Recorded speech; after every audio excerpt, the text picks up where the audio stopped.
After they defeated one of the waves, Naofumi and his group found themselves in a village of demi-humans. The heroes decided to make the village better and use it as their base for future missions. Naofumi realizes that a threat is harming the village and goes to stop the attackers. When they get to the meadow where the enemies are causing trouble, Philo and Raphtalia show up. Together, they defeat the enemies. These monsters worry the heroes because they're not regular monsters or wave enemies, and there are still 2 weeks until the next wave. Naofumi notices that the clock that signals the wave's arrival has stopped, and a big rumbling is heard in Melromarc town. The queen gathers the 4 heroes and explains that the new threat is the turtle spirit. Myrlia tells them that this enemy appears every 100 years and they have to defeat it. However, the other 3 heroes don't think it's important and decide to focus on training for the upcoming waves. After the meeting, Rishia tries to rejoin her old battle team, but they reject her, saying she's not good enough. Rishia feels down, but Raphtalia decides to help her by getting a slave mark so she can level up faster. Rishia is unsure at first, but she agrees to become stronger and rejoin her team. In the meeting with the queen, Naofumi agrees to help her deal with the turtle spirit. Naofumi's group heads to the turtle spirit village. On the way, Raphtalia and Philo spend time teaching Rishia about various tasks during an adventure. Things are going well until monsters attack. They defeat the monsters, but Naofumi has to use Wrath's shield.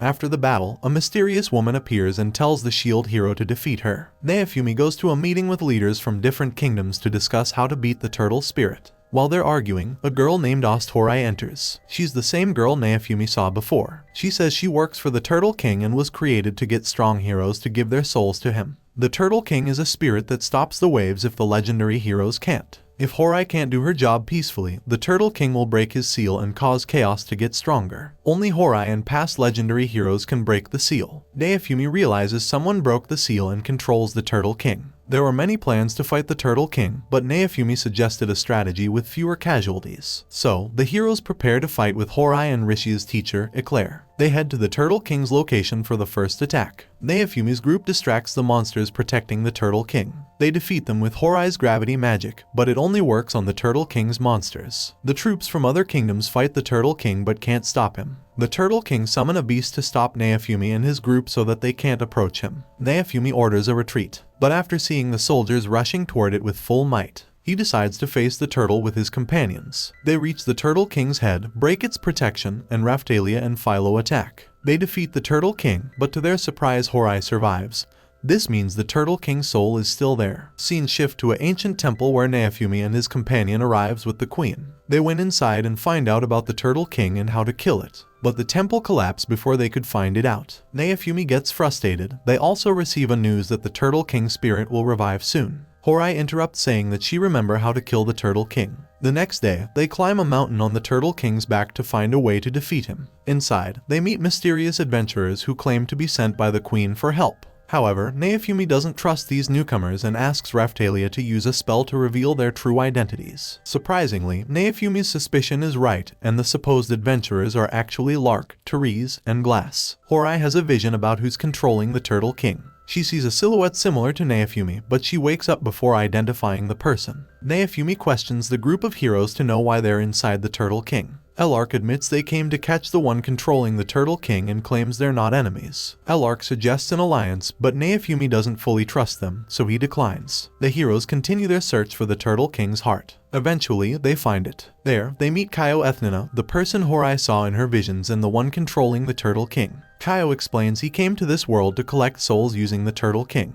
He activates the heart's defense system to attack the heroes. Raphtalia and Philo attack the heart to destroy the Turtle King, even if Horai's life is at risk. As Raphtalia lands the final blow, Horai collapses but gains insight into how to defeat the Turtle King. When she wakes up, Horai tells them they must reach the core to defeat him. She leads them to their goal and encounters Kaio again. Kaio reveals that everything could have been stopped by killing Horai, as she's not just a creation but connected to the monster's life core. Learning this truth, the heroes contemplate ending Horai, but Naofumi decides against it. Kaio reveals he has enough power to control the Turtle King completely. Naofumi's team faces a challenge to destroy the core because they need to cut off the head and destroy the heart at the same time. Vittoria joins them, offering to handle cutting off the head while they focus on the heart. Kaio, using the Turtle King's power, tries to stop them, but Rishia breaks free from his spell and attacks. Horai grants Naofumi a new Turtle King shield and empowers the others to break free as well. Elark's group reaches the heart and destroys it along with the monster's head. Kaio's plan to protect the core with a stronger magical shield fails. Horai informs Naofumi that the time has come to end her existence to defeat Kaio. Naofumi tries to use the Wrath Shield, but he doesn't feel hatred, so Horai activates the Turtle King's shield's power. This enables Naofumi to destroy the core, ending the Turtle King's threat. After the battle, Kaio, holding collected souls in a test tube, departs, promising to return. Elark's group follows him, and Naofumi seeks vengeance for Horai by entering an unknown world with the heroes. Upon arrival, Naofumi, Rishia, and Raphtalia find themselves in a dungeon in a new world. Everyone's back to level 1. As they leave the dungeon, they discover a deserted island and search for Philo. They encounter weak enemies to level up and gain abilities. Eventually, they face a powerful monster, and Naofumi gets badly hurt while trying to protect Raphtalia. Kazuna Kazeyama, a legendary heroine from this world, intervenes and saves Naofumi. Kazuna explains they're in an infinite labyrinth with little chance of escape. After a rest, they explore for a way out and reach a small temple. Naofumi notices a hole in the temple wall, which Kazuna explains is a map error. They realize it's a glitch, and Naofumi uses a plant seed to break the temple, entering the glitch. They awaken outside the labyrinth in Kazuna's world, and she's thankful to be back. In the new world, they search for experience and a way to return Kazuna to her village. To reach her kingdom, they need to use dragon veins at the dragon's hourglass, but powerful guards and enemies stand in their way, and they lack the strength to defeat them. Naofumi makes a special potion with his shield that helps them regain energy, and he decides to sell it for money. With the money they earn, the group buys new weapons and armor to become stronger. The next day, people gather to see Kazuki, a village genius, at the hourglass area. As night falls, a heavy snowstorm comes, and the group seeks shelter in an inn. However, Raphtalia suggests going to the hourglass area since there are fewer guards due to the storm. So they go there, but guards arrive and trap them when Kazuna reveals the hourglass's location. The heroes manage to escape, keep fighting, and search for the hourglass. They meet Kazuki, who claims to be Kaio's partner and sets a trap.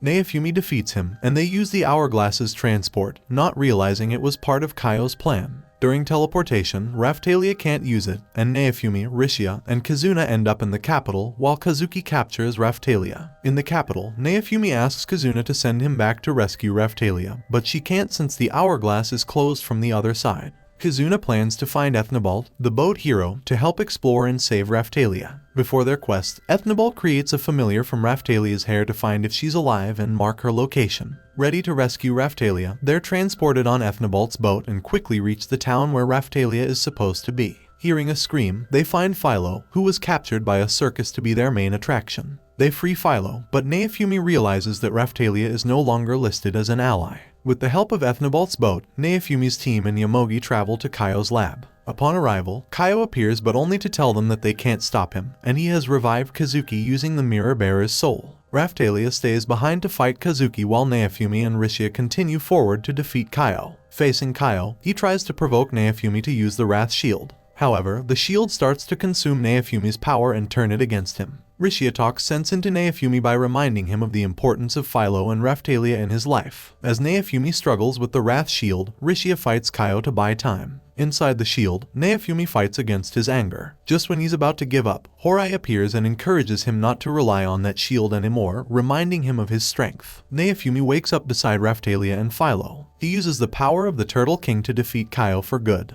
After the battle, they return to their world with the help of the Turtle King's power. Back in their own world, Naofumi and his group decide to visit Horai to bid her farewell. During the trip, they recall their time with her and share stories about Kazuna and their adventures in the other world. Kazuna also shares stories with Yomogi while they fish together. She talks about her experience in the infinite labyrinth and how she survived the trapped days. Yomogi tells her about Kaio's childhood and the fun they had before he came to Naofumi's world. At the end of the trip, they reach the place where they defeated the Turtle King to pray for Horai and say their goodbyes. In a final farewell, Horai appears in an energy form and bids goodbye to the heroes. This brings an end to our episode. If you enjoy it, then don't forget to like, share, and subscribe our channel, Aniexplainer.